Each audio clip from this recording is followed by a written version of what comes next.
Ya, kita lanjutkan ya. Tadi kita sudah menyinggung masalah patofisiologi obat epilepsi ya. Sekarang kita akan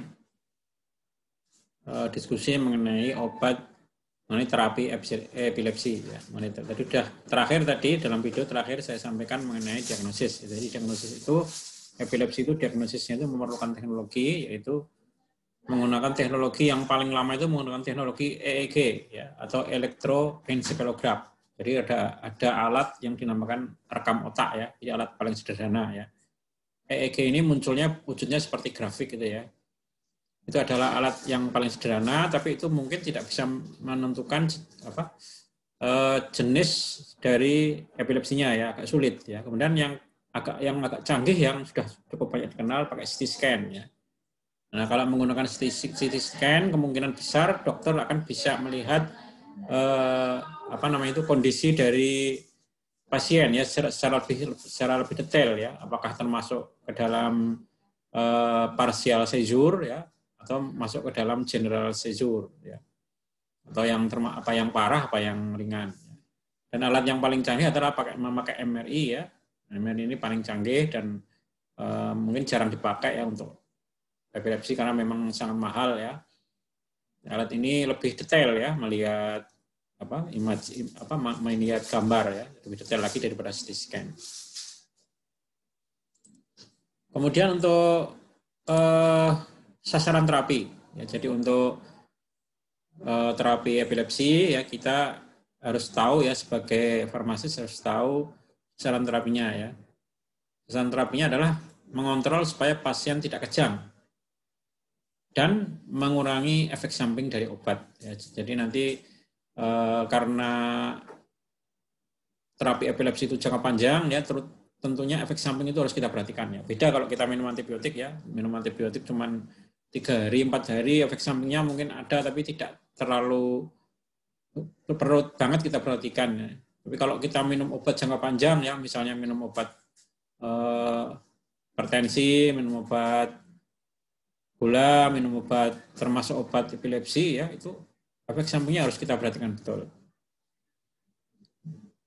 Kemudian strategi terapinya itu mencegah atau menurunkan lepasnya muatan listrik ya, pada syaraf yang berlebihan. Ya, jadi tadi sudah saya singgung bahwa epilepsi itu terjadi karena ketidakseimbangan ya, antara faktor inhibitory dan faktor excitatory. Jadi ketidakseimbangan itu menimbulkan renjatan ya, atau lepasnya muatan listrik yang berlebihan.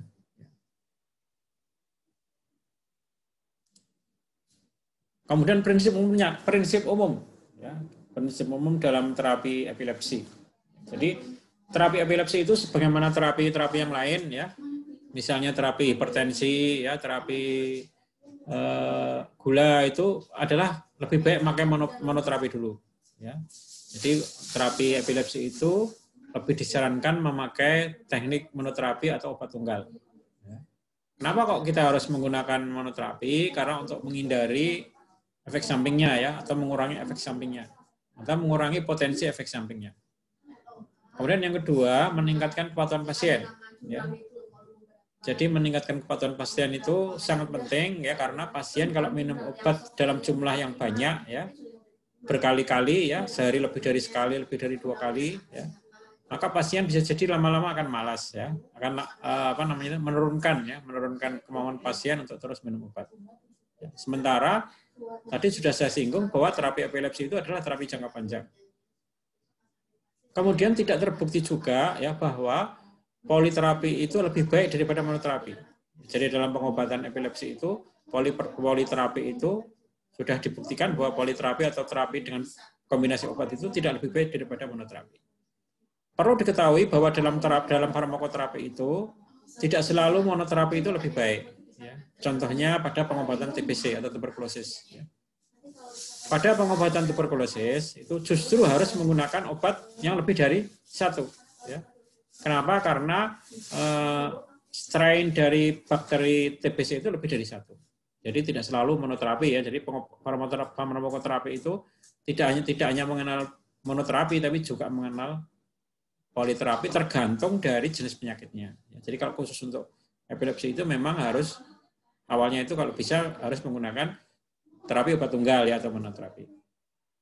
Dan yang kedua prinsipnya adalah menghindari menggunakan obat-obat anti epilepsi yang sedatif, ya, menimbulkan efek sedasi, ya, efek hipnotik atau efek sedasi, ya, misalnya misalnya obat-obat golongan benzodiazepin, ya, golongan benzodiazepin itu contohnya diazepam, ya, lorazepam, ya, obat-obat tersebut memang juga digunakan untuk pengobatan epilepsi, tetapi mempunyai efek sedasi dan hipnotik yang kuat. Ya. Kalau efek sedasi ini muncul, maka pasien jadi tidak produktif. Jadi alasan kenapa efek sedasi ini tidak disarankan dalam pengobatan atau terapi epilepsi karena obat-obat yang berefek sedasi itu menimbulkan efek ngantuk dan akan mengurangi produktivitas dari pasien. Kemudian ada lagi alasannya itu misalnya menimbulkan efek toleransi. Ya, jadi obat-obat seperti diazepam itu kalau diminum ya lama-lama pasiennya itu akan kebal. Ya, jadi awalnya dia minum 2 mili, ya. Kemudian tidak ngefek lama-lama karena udah kebal, akhirnya dosisnya dinaikkan jadi 5 mili. Ya. 5 mili nggak ngefek lagi, dinaikkan jadi 10 mili, dan seterusnya. Itu namanya toleransi. Ya, jadi toleransi adalah proses di mana seorang pasien ya, membutuhkan dosis yang lebih banyak untuk efek yang sama. Kemudian karena dia mempunyai efek sedasi, ya, dia mengurangi kemampuan kognitif seseorang. Ya, mengurangi kemampuan daya berpikir seseorang. Tadi sudah saya singgung ya, mengurangi produktivitas seseorang, termasuk mengurangi kemampuan berpikir, ya, kemampuan memori, ya, jadi juga berpengaruh kepada kemampuan mengingat. Ya. Kemudian obat-obat yang berefek sedasi itu mengurangi kemampuan motorik, ya, jadi bisa di logika ya kalau orang itu mengalami proses sedasi, ya, apalagi hipnosis yang ngantuk, itu pasti kemampuan motoriknya akan berkurang dan itu sangat berbahaya. Ya. Apalagi orangnya adalah orang yang menjalankan kendaraan. Ya, menjalankan mesin. Kemudian karena tidak disarankan untuk menggunakan anti epilepsi yang sedasi, ya, seperti tadi ya diazepam, lorazepam, dan sebagainya, maka pilihannya adalah anti epilepsi yang non sedatif tentunya, ya, yang tidak menimbulkan efek mengantuk. Ya. Misalnya karbamazepam, ya, misalnya obat-obat asam valproat ya, asam valproat contohnya, itu kan tidak menimbulkan efek sedasi. Jika seandainya terapinya gagal, ya, maka obat itu tidak boleh diganti. Ya. Misalnya orang dikasih asam valproat ya, atau valproic acid, ya. Gagal itu nggak boleh diganti, ya. Tapi tetap digunakan terapi kombinasi ya, untuk menambahkan aja ya, obat-obat sedasi itu hanya untuk menambahkan. Kemudian prinsip yang terakhir yang ini memang sulit ya, berikan terapi sesuai dengan jenis epilepsinya. Ya, jadi tadi sudah kita lihat bahwa epilepsi itu banyak sekali ya klasifikasinya ya. Ada 2 golongan besar ya. Jadi yaitu golongan yang parsial ya, partial seizure ya, dan general seizure. Ya. Kalau partial seizure itu menyerang sebagian otak, kalau general seizure itu menyerang seluruh bagian dari otak. Ya, itu dibagi menjadi beberapa kelompok ya, dan terapinya beda-beda. Itu harus ya, terapi epilepsi itu harus sesuai dengan jenis atau klasifikasi dari epilepsinya ya. Kemudian dimulai dari dosis yang terkecil. Jadi dimulai dari dosis yang terkecil dan ditingkatkan sesuai kondisi pasien. Jadi beda ya kalau kita ngobati kita ngobati hipertensi itu dosisnya malah 10 mili dulu ya kalau amlodipin ya. Nanti kalau sudah stabil baru diturunkan ya. Namanya dosis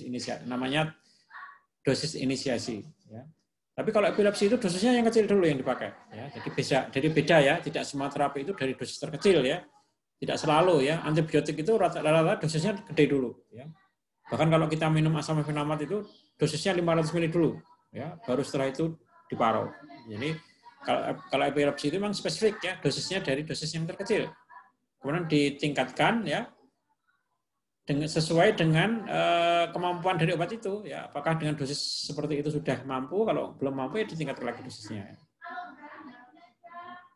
Kemudian setiap orang ya Setiap orang itu beda-beda ya responnya ya. Jadi obat epilepsi itu spesifik ya, setiap orang responnya beda-beda ya.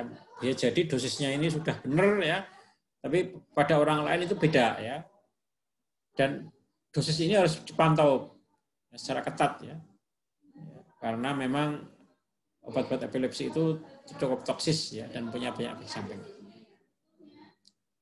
Kemudian jika suatu obat gagal terapi ya, atau terapinya tidak sesuai dengan yang diharapkan, ya, maka pelan-pelan dihentikan. Jadi tidak boleh menghentikan langsung jerat, itu nggak boleh. Ya. Jadi menghentikan itu pelan-pelan.